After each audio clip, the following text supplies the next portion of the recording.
pendulum swung way too far when we got to the point where we were doing open offices. A lot of things that we learned at home, we're now bringing back when we do go to the office. We have to make them destinations now. I think we have to compel people to go back to the office as opposed to force them.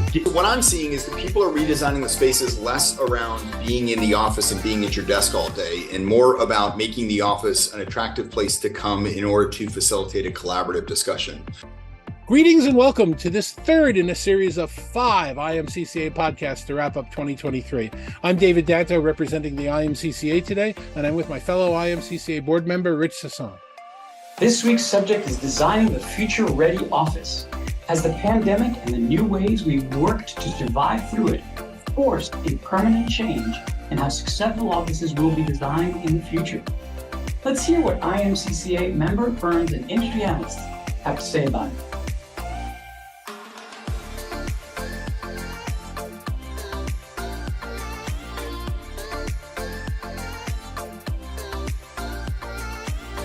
Now I think there's smatterings of leaders and companies that are making those changes, making the soft seating areas, making the village greens, ensuring that the network in their home, in their office, it matches their home. Who would have thought that? When I have a gig up and down at home, and I can go into a branch office and have 20 meg, why would I do that? It's an answer that I hate, but it depends. Right. It depends on what your employer and what the company wants and out of their employees. If it's 100% of the time in person, well, then the design looks like this, right? It might look like 2018, 2017 design. However, there is this new iteration where it's a hybrid model or it's an all remote model, and we come together once a quarter. And those are drastically different designs because of the work being done 3 days a week, 2 days a week, or once a quarter. I think the new office is going to be optimized for meetings because people need a space to be able to collaborate and to work with colleagues. And that's the one thing that the office can provide that working from home can't provide. So the office really needs to be optimized for encouraging people to work together and share ideas.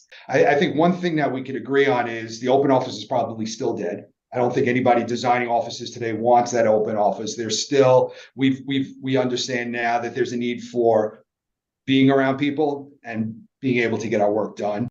I think the one thing that we have to look at in designing the future office is it has to be flexible. So by the way, besides having the right technology, we used to call them multi-purpose rooms, but we really didn't mean that. But it has to be flexible where we can say today is going to be a whiteboarding session and everybody needs to see it.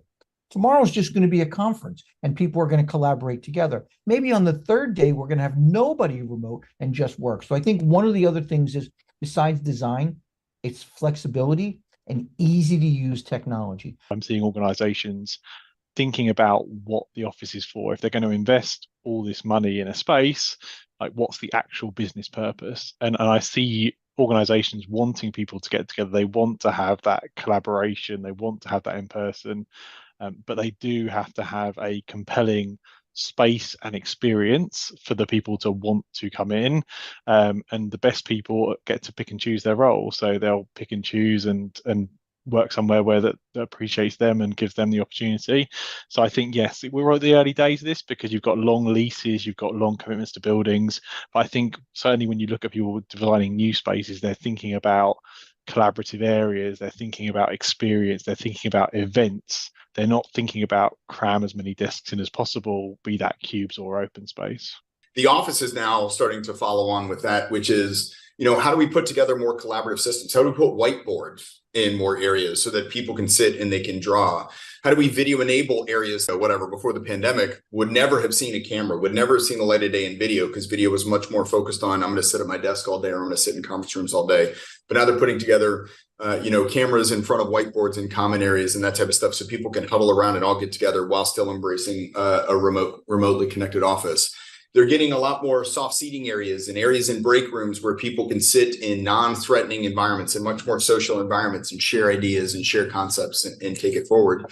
And then the desks are now moving into much more of a social environment as well, where people can sit at their desk and turn to their neighbor and talk to their neighbor about what they need to do and sit there, but at the same time sit there and focus on the work that they need to do while they're there doing it. I had a lot of clients in office spaces who really didn't have all of their conference rooms equipped with technology to be able to communicate at a distance. They had a select few conference rooms equipped. And people need to realize it's not just an issue of technology, it's an issue of environment. By that, I mean lighting, acoustics, heating, ventilating, and air conditioning, ways that not only does the equipment work for you, but the environment in which you're in enhances the equipment. If it's a really nice environment, with plants and background noise reduction and nice areas to work, that helps to get me in. I need a quiet space to work. I need a nice space to work. But again, the bigger thing is the people. That's why everyone is saying it's all about meeting rooms. Every space in the office is a meeting space. Rooms are being repurposed as meeting rooms, because if I'm coming in, it's because I want to sit across the table from people. And that, of course, means that the flex workers, they have to be on video. We need to design for having more people remote.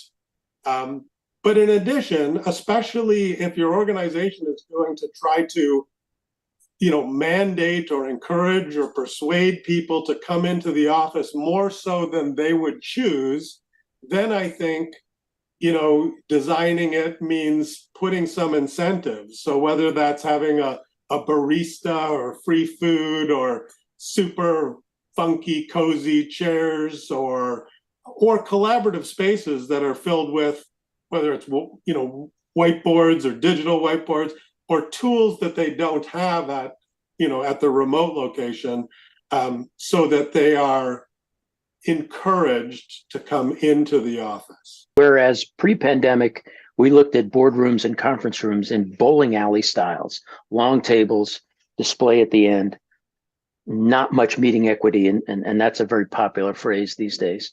Now what we're starting to see is a completely different configuration for how these rooms are being set up. More campfire, more curved desks to include everyone at the table, so to speak, literally and figuratively, and more cameras. And this is really important. This is something that we see a lot in our business. More cameras. I think some of the key differences between the pre-pandemic office and the post-pandemic office is the way people will be using the spaces. What is bringing you in the first place is going to be something different than, prior to the pandemic. I think one of the biggest things is we've taken a different approach to each of the offices, depending upon who's using it, right? Chicago is heavily for us a development site. And so we've designed it with a view to who are the developers and how would they like to use it, versus Penn 1 in New York, which is very much a site for customer interactions, partner interactions. It's sort of more of an outward facing thing versus, yet again, a slightly different use case down in Atlanta. And so we needed to think about that as we've gone into the designs of the buildings. I think what we look at, obviously, number one is a reduction in the respective outlay. Offices will continue to exist, but they may not be of the same size or the same scale. I won't need as many of the spaces. The second part would be is that, again, we're seeing a massive interest or increase in flexible spaces. But in order to drive people back to the office without a mandate is really to have different types of office spaces to accommodate the way people want to work. And I think we're looking at much less of the complex integrated conference rooms and much more of the smaller huddle spaces and workspaces that drive the collaboration component. We have a conference room, and we need to replace the camera setup in that room, simply because it does not meet the needs of hybrid meetings anymore. Right? It's not smart enough, quite honestly. And we need something in that room to be able to track faces and to pan appropriately and to keep the speaker in the frame, right? Because we're doing so many remote meetings anymore, and that's absolutely required for those kinds of things. That type of behavioral teaching, I don't know how we get not back to it, because I don't know if we ever had. It's just that technology makes it seem a little further away. You know, those, and again, I don't know if it's soft skills or not, because soft skills we often hear about as it relates to sales, but soft skills are things I think we can all benefit from. How do we interact with one another? And I think we've gotten, again, in our personal lives, ATMs, right? We don't want to go into the bank. Go to a restaurant, you can punch in your order. You barely even have to see your waitress. You don't even have to see your waitress or waiter to pay, because you can do that on the table now. We get further and further away from actually engaging with other people. Some people like me, that actually works out, because I like to be a hermit at times.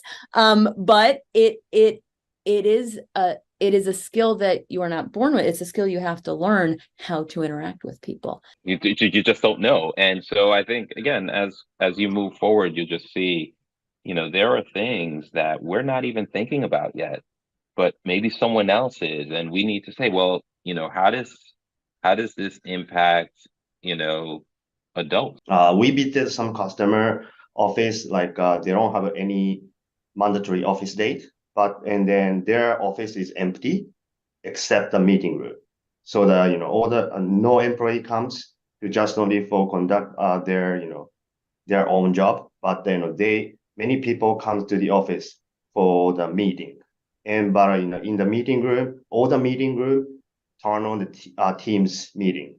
So, you know, everybody wants to get together in person for the brainstorm session, but it's impossible to, you know, all the team members come to at the same time, same physical space at one time anymore. So that's why, you know, consider how the, you know, hybrid brainstorm session should be designed is going to be really important topic in the future, I think. That's it for this week's 2023 Wrap Podcast. Join us next week when our topic will be the importance of education in a post-pandemic world.